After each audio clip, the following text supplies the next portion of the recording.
Okay, so you've set your sights on Canada. That's awesome. But hold on. Before you start dreaming of maple syrup and hockey, there's this one giant decision you gotta make right at the very beginning. And trust me, it's gonna shape your whole journey. And here it is, the big question. Are you gonna go it alone? Or are you gonna get a guide? Think of it like this. Are you the type to grab a map and compass and just figure it out yourself? Or do you hire a local expert who knows all the shortcuts? Look, both ways can get you to Canada, for sure, but the experience is totally different. So let's dive in and break down what each path really looks like. All right, first up, let's talk about the do-it-yourself path. This is you in the driver's seat. You are the captain, the navigator, the whole crew. Every single piece of paper, every deadline, it's all on you. It sounds kind of cool, right? Total control. But what does that actually involve? Okay, so here's the deal with DIY. The number one pro, and it's a big one, is you save a ton of money. I mean, potentially thousands of dollars. Plus, you're in complete control of your own destiny. But, and this is a huge but, the flip side is pretty serious. This stuff is incredibly time-consuming. We're not talking about an hour on a Sunday afternoon. And the pressure is on. One little mistake, one document you forgot to upload, that could mean months of delays or worst-case scenario of rejection. Especially if your situation has any kind of wrinkle, you're on your own trying to figure it out. So if the DIY path sounds a little daunting, what's the other option? Well, that brings us to path number 2, calling in the pros. This is where you hire that expert guide we talked about, someone who's walked this trail 100 times, knows every rock and every turn, and can spot the pitfalls from a mile away. Now, let's be clear about what we mean by a representative. It could be a licensed immigration consultant, you'll see the letters CICC a lot, or an immigration lawyer. It could even be, a family member or a friend helping you out for free. But here's the golden rule, the one thing you absolutely have to remember. If you pay someone for this help, they have to be authorized. That's not just a suggestion, it's the law, and it's there to protect you. And if you look at the pros and cons here, it's pretty much the exact opposite of the DIY route, right?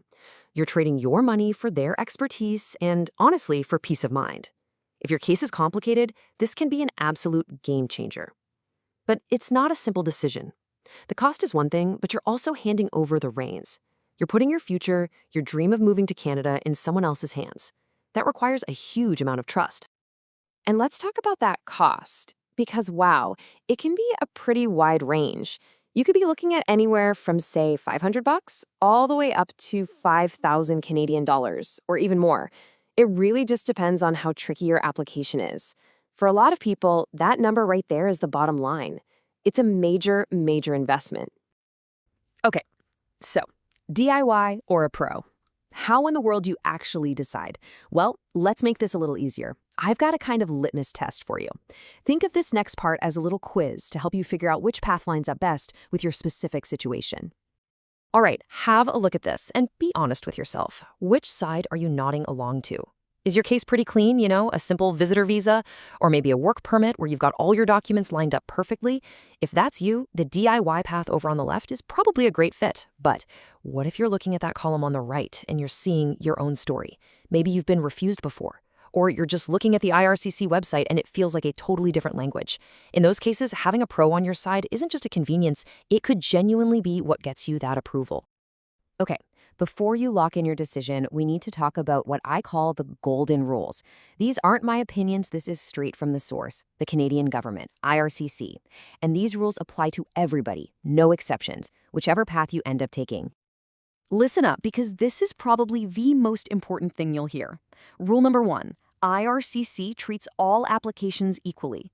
It doesn't matter if you submit it yourself or if the most expensive lawyer in Toronto submits it for you. You are not buying a fast pass or a guaranteed yes.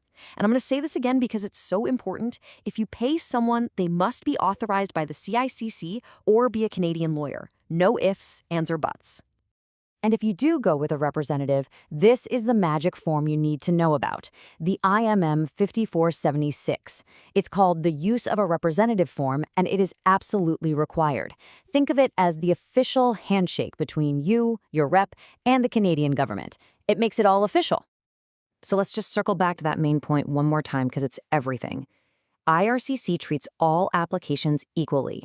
Your application will succeed or fail based on how strong it is, period. The playing field is level.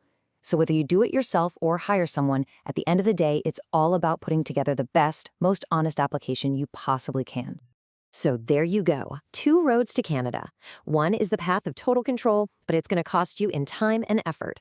The other path brings in an expert, but it costs money and requires a leap of faith. There is no single right answer here, only the answer that's right for you. So the only question left is, which one are you going to take?